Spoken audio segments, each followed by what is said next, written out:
Ladies and gentlemen, welcome to the English Daily Book Summary YouTube channel. In order to not stop learning, listen to an English book summary every day for free.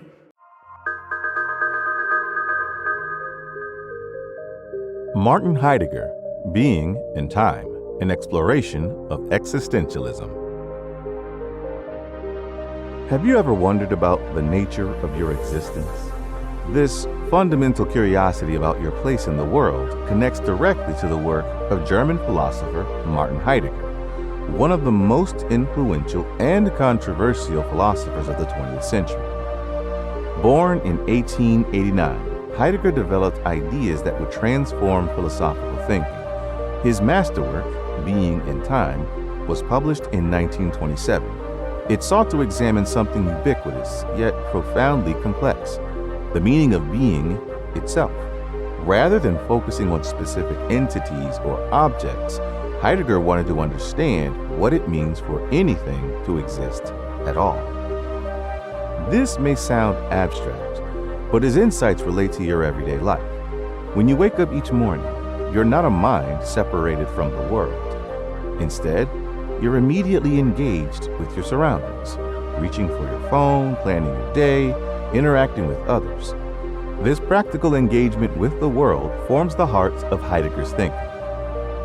This thinking has influenced many intellectuals over the years, from feminist pioneer Simone de Beauvoir, who used phenomenological insights to understand gendered experience, to contemporary therapists who discuss being present. However, engaging with Heidegger means confronting troubling historical facts, namely Heidegger's active membership in the Nazi Party, and the fact that he never denounced Nazi atrocities or expressed remorse for his involvement, even after the Holocaust. This creates a profound tension when exploring Heidegger's work, given that it combines both profound insights and problematic aspects. This blink examines this classic work's groundbreaking philosophical stances, the history into which it was published, and its continued influence, alongside the controversial legacy of the author himself. A special time and place.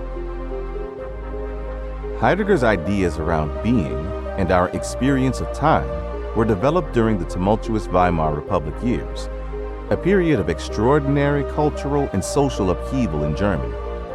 The aftermath of World War I brought political instability, hyperinflation, and profound social disorientation, but also a remarkable artistic and intellectual flourishing.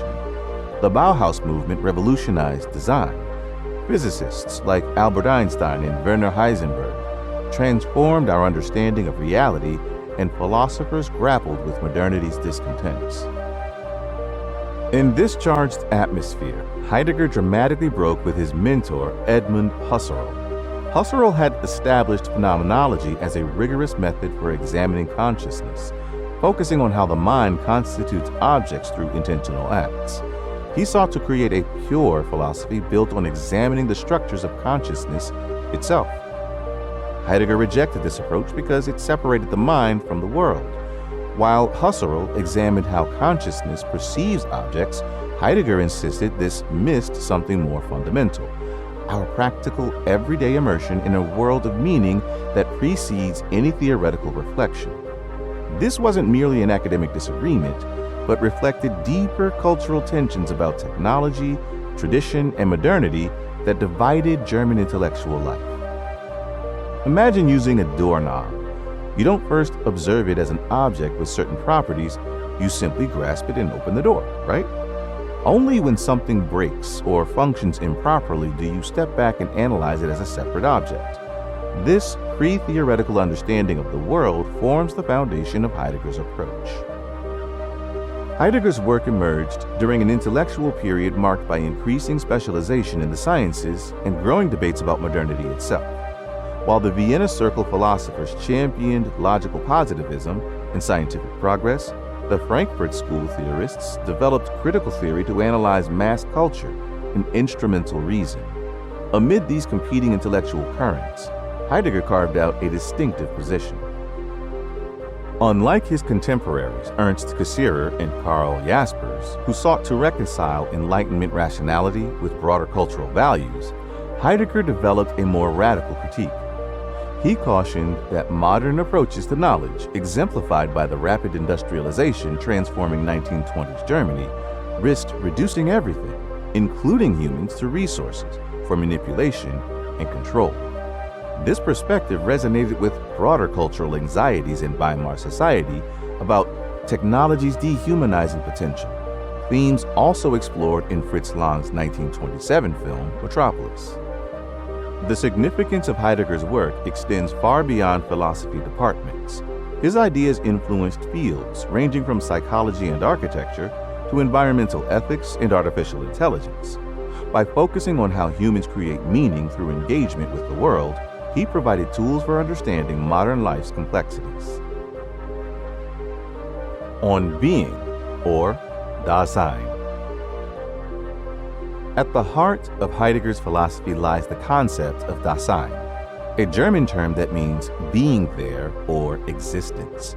Unlike previous philosophers who separated humans as thinking subjects from the world of objects, Heidegger starts with our fundamental existence as already embedded within the world. Heidegger describes Dasein as being thrown into existence. You find yourself born at a specific time in a particular culture with certain capabilities and limitations. You didn't choose these conditions, yet they form the starting point for your existence. Your life begins midstream, already situated within relationships, practices, and concerns that precede your awareness of them. This thrownness doesn't mean you're trapped, though. Dasein is always oriented toward possibilities. When you plan your career, consider a relationship, or even decide what to cook for dinner, you're projecting yourself into future possibilities. You exist ahead of yourself, concerned with what you might become, rather than simply what you currently are. Most days, you experience yourself in what Heidegger calls the everyday mode of Dasein. You follow established routines, adopt conventional views, and understand yourself through your social roles. You're a teacher, a parent, a citizen, defined by relationships and responsibilities that provide ready-made frameworks for meaning. But occasionally, perhaps during moments of crisis or profound reflection, you might experience a more authentic mode of Dasein. Here, you recognize your existence as uniquely your own. You face the reality that you must make choices that no one else can make for you. This authentic understanding often emerges when you confront limitations, especially your own mortality. Unlike a stone or a tree, your existence matters to you. You care about your life and its direction. This care structure distinguishes human existence from other types of being. And while a rock simply persists, you exist by engaging with possibilities, making choices, and creating meaning through your involvement with the world and others. Understanding Dasein transforms how you think about human experience. Rather than seeing yourself as a mind separate from the world, you recognize your existence as fundamentally intertwined with everything around you. Your being is inseparable from your engagement with tools, relationships, cultural practices, and the physical environment, all aspects of what Heidegger calls being in the world. Being in the world. Since the days of René Descartes, I think, therefore I am, Western philosophy theorized human existence apart from the world, as if humans existed in isolation and outside of nature. For Heidegger, your existence never occurs in isolation. You're always already situated within a meaningful environment, engaged with things and people in ways that shape your understanding. Consider your experience at a bustling farmer's market. You move through the space, not as a detached observer cataloging sensory data, but as someone actively involved, squeezing avocados to check ripeness, nodding to familiar vendors, mentally planning tonight's meal. This immediate, practical engagement represents what Heidegger calls ready-to-hand understanding. Only when something disrupts this flow, maybe when you discover your wallet is missing, does your experience shift. Suddenly, the market transforms from a space of practical engagement into a collection of distinct objects and locations to be analyzed. This detached theoretical stance represents what Heidegger terms present at hand understanding. Importantly, this analytical perspective emerges from and depends upon your prior practical involvement. Your being in the world extends beyond individual encounters to encompass entire contexts of meaning. When driving, you don't perceive isolated objects like steering wheels, traffic lights, and lane markings. Instead, you navigate a holistic world of driving with its interconnected equipment, rules, and social practices. This world exists as a unified field of significance before you consciously reflect on its components. The social dimension proves essential to being in the world. Your understanding develops not in private mental space, but through participation in shared practices. For instance, learning to play tennis involves more than memorizing rules. It requires embodied engagement with rackets, courts, opponents, and the traditions that define skillful play. Your understanding emerges through doing, rather than detached contemplation. And language itself exemplifies being in the world. See, words gain meaning not through fixed definitions, but through their use in concrete situations. When you ask a barista for a medium coffee, you participate in a shared practice where these words function as equipment for coordinating action. Your words work within a context of coffee shop conventions that everyone tacitly understands. Recognizing being in the world challenges the traditional philosophical view of humans as minds observing an external reality. Instead, you exist as practically engaged, already understanding the world through your concernful dealings within it. This insight transforms how you think about knowledge, technology, and human connection. Authenticity and time.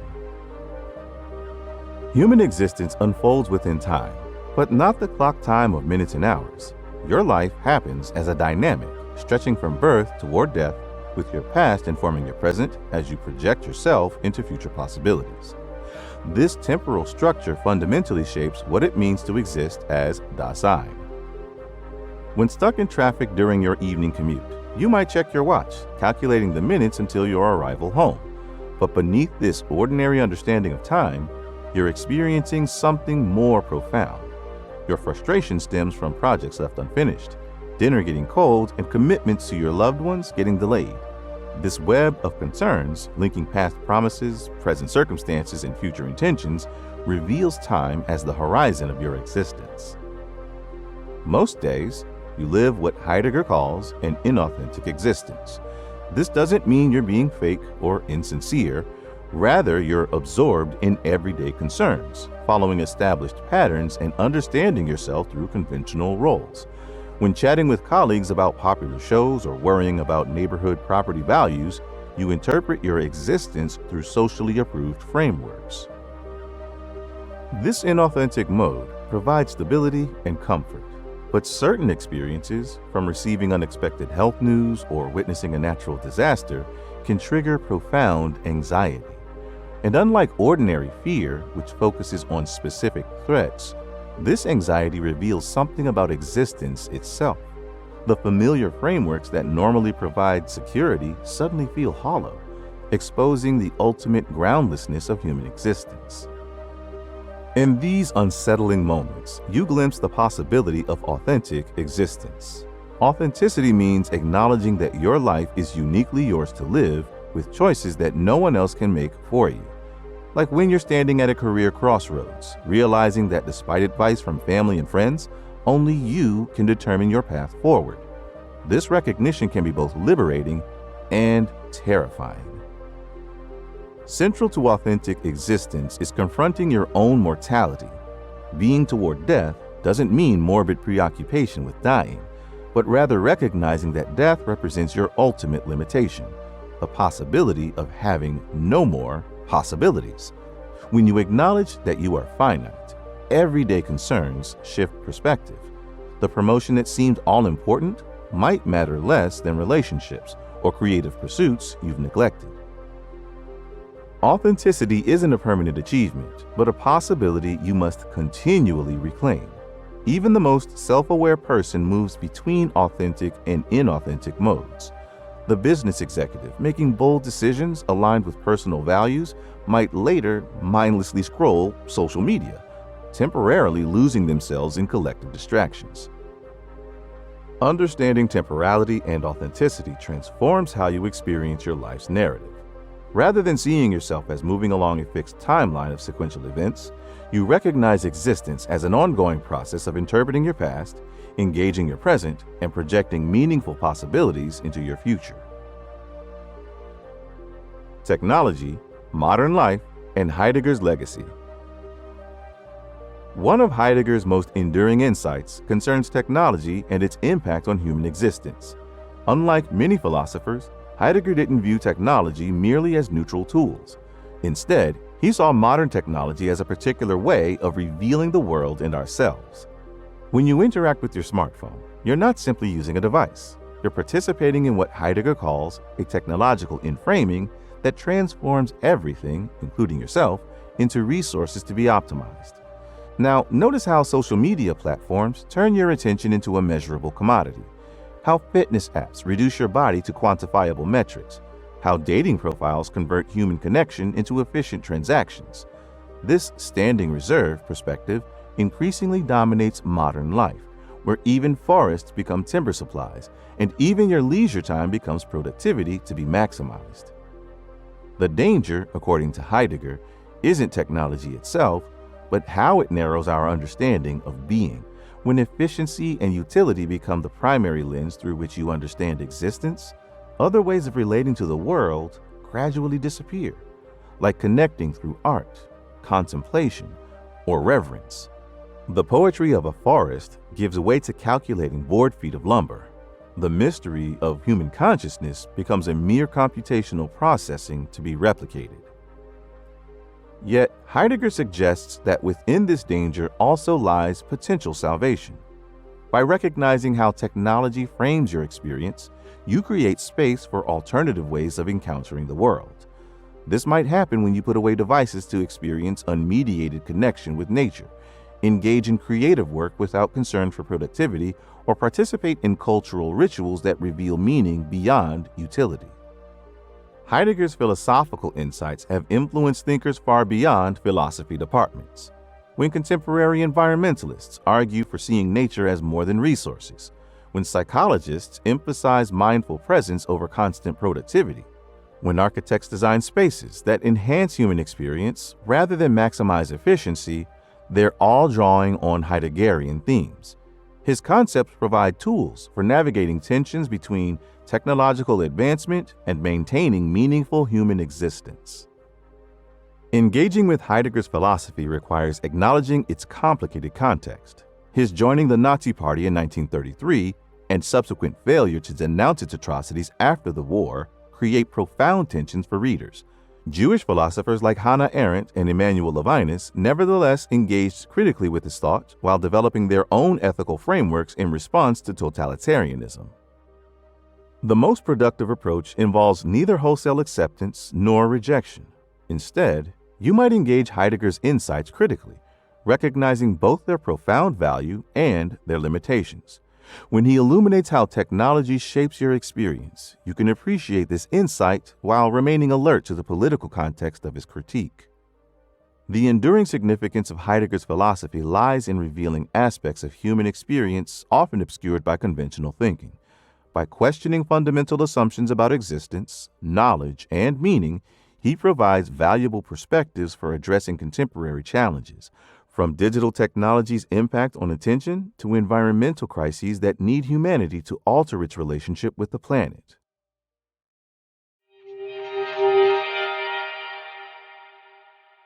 The main takeaway of this blink to Being and Time by Martin Heidegger is that this influential work of the early 20th century revolutionized philosophical thinking about human existence by arguing that we are always already embedded in a meaningful world, rather than detached observers of it. Heidegger's concepts of Dasein, being in the world, and authentic existence continue to influence fields from psychotherapy to environmental ethics. While his work provides powerful tools for understanding modern life's complexities, especially our relationship with technology, his legacy is inseparable from his troubling support of National Socialism. Yet his insights about human existence and its temporal nature remain valuable for addressing contemporary challenges, provided we engage with them critically and thoughtfully. Okay, that's it for this Blink. We hope you enjoyed it. If you can, please take the time to leave us a rating. We always appreciate your feedback. See you in the next Blink.